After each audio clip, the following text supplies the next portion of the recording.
Okay, Strongfer expand the concept of salutogenesis and come up with the photogenesis. So photogenesis is referring to the source of strength to stay healthy. So as you can see, salutogenesis relates to the origin of health, and photogenesis is related to the source of strength to stay healthy. So illustrated by photogenesis is illustrated by the ability to find benefits or something positive in the stressful experience. So in anything there is in the situation that involve negative consequences or any bad situations, having photogenesis mean the individual be able to find something good, something positive out of bad experience, out of bad situation. So that is photogenesis. So photogenesis is presents when person take action to solve problem or to achieve results. So this also relates to the concept of engagement, meaningfulness, subjective well-being, positive emotions, and also proactive coping. So we are moving to stress now. Stress is associated with positive and negative aspects of stressor uh,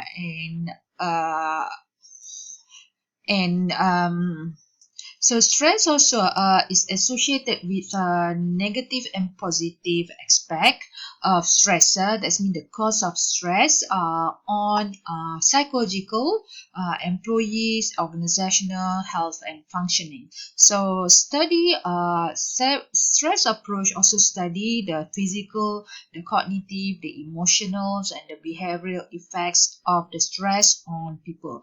So how people cope with the stress demand and consequence of stress is also been deal and managed under stress approach. So stress and work stress. So stress in general can be in terms of life, in terms of work.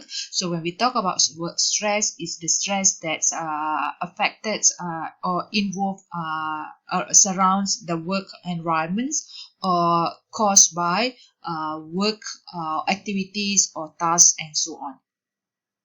So physical and psychological or stress and work stress can be physical and psychological reactions to any stimulus and threaten the well-being and overburden the internal and external coping resources. So stress, we become stressed is indications of physical and psychological reaction to the stimulus that threaten the well-being, or maybe we become stressed because we have no more coping resources left. Let's say we may have some problem when we performing our job, but it will not feel so much stress if we have enough coping resources. Enough coping resources can be in terms of if we have enough sleep, if we have enough social support, if we have, for example, healthy life. So this actually resources that be able to cope with the stress. But if we are overburdened, too much of the stress, it can also overburden our coping resources. That's why we experience stress and even burn out. So eustress is a positive stress experience. So stress can be positive, can be negative, especially eustress is related to positive stress. So this eustress involve positive energy and has good effects, but may have related health implication if we, for example, too much feeling excited. So here is mentioned excessive elations of winning is also can lead to heart condition, especially if someone having already heart problem. If they are too happy, too excited, this also can have a problem because they already have a history of heart problem. And distress is the negative type of stress. When coping resources are overburdened, this we experience this when our coping resources are overburdened. That means if we are experiencing too much stress, it will leads to our resources to get depleted. That means to get reduced and no longer available. So we may experience distress or negative stress.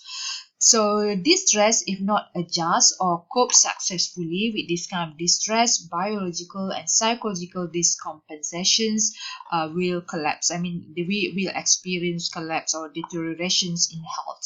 So it is important to cope or to manage this distress because it has a negative impact on our health or our survival.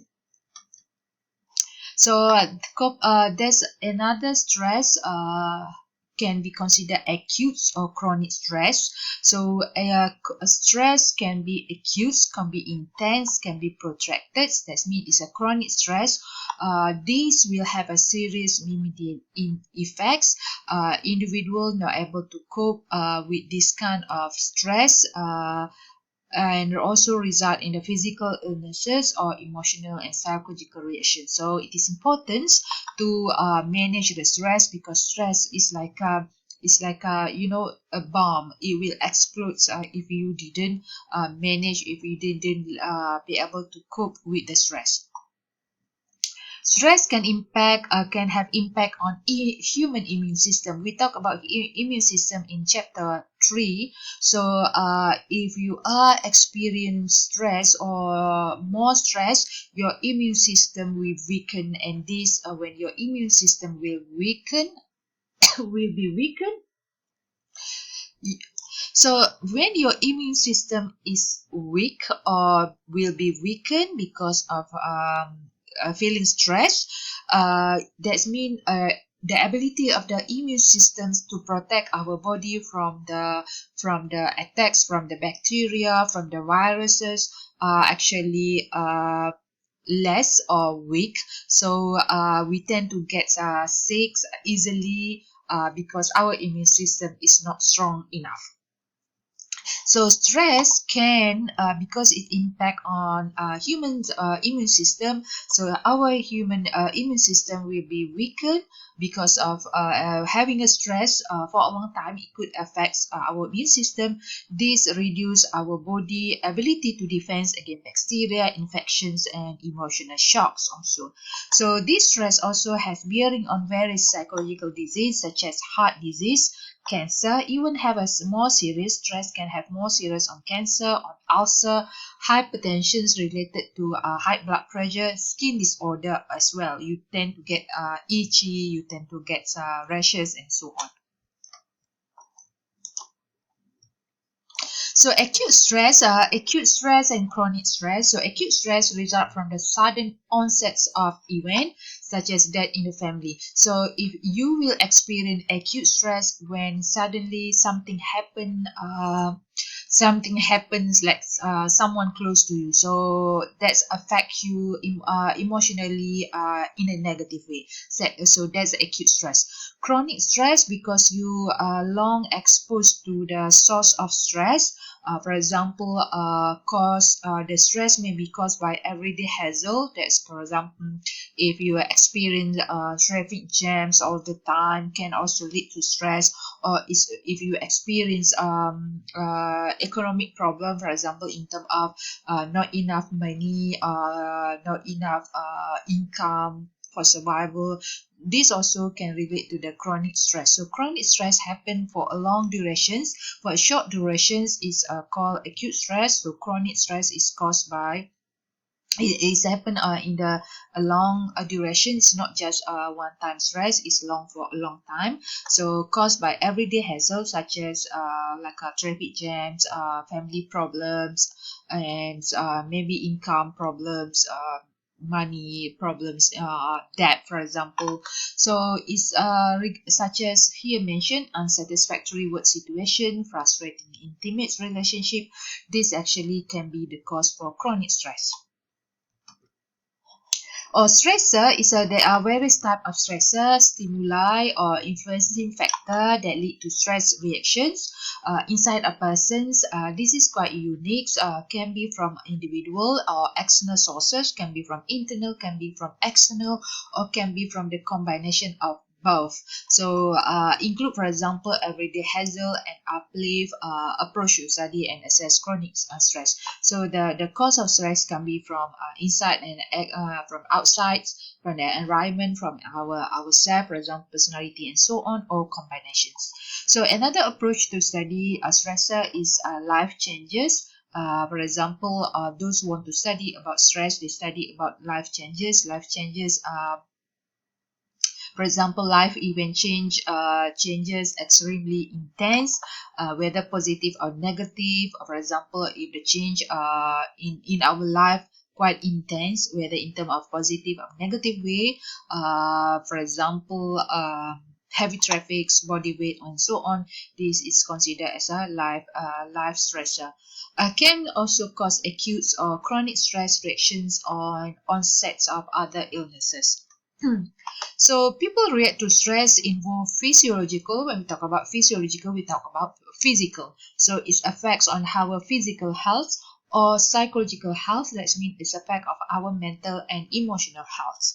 So stress influence people behavior in terms of physical, emotion, thinking, and actions. So reaction to stress can occur in many different forms, such as frustration. So when we feel stress, we tend to have this reaction to stress. That means frustrations. When people cannot achieve the goal, they are, for example, they caught in the traffic lights or they experience family problems. So they can feel frustrated. So there are two types of stressor: hindrance stressor, such as organizational politics, role ambiguity, something that hinder or something that prevents someone from achieving the goals. So it's called hindrance. So hindrance come from the word, the original word hinder, that's mean prevent to attain from attaining our goals. Challenge stressor is, for example, mentioned here, busy time schedules.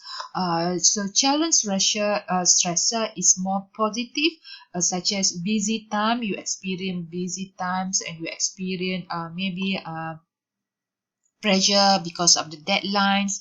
So sometimes this can motivate employees to achieve the goal. So challenge stressor is more positive because it could lead to employees to experience motivations, to increase their level motivation to achieve the goal. Hindrance stressor, on the other hand, could hinder employees or individuals to achieve the goals. So conflicts, individual also, employees also can experience conflict if they experience stress. So conflict, when people must people experience conflicts when people must choose between two equally attractive or incompatible goals, object, or behaviors. So if we've been given two choices, both choices of these two choices are either equally attractive. So A and B equally attractive, so difficult also for us to choose between A and B.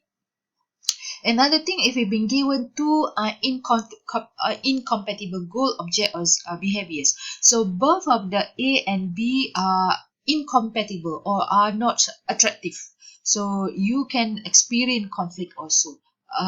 So here is mentioned approach conflicts when both the goals that been given are all attractive. So very difficult to choose if you have all good alternative given. For example, between item A with item B with item C, all good. So it's very difficult also to choose. So this is called approach conflict. The other one is approach avoidance conflicts when you are being given the choices all not good. For example, A, B, C, D. So all choices are not really attractive. So it's also difficult to choose because they're all not desirable.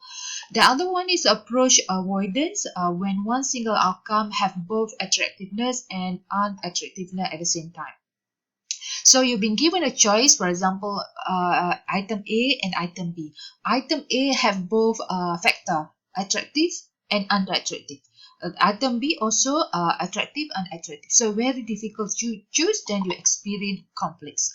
Pressure, you experience pressure when you must adapt to the expectation in life. For example, will normally pressure will be experienced by dual working or dual career couples, especially for parents who have children. They have to focus on the children at the same time they have to focus at work. So this can be a pressure for them because they cannot balance their time.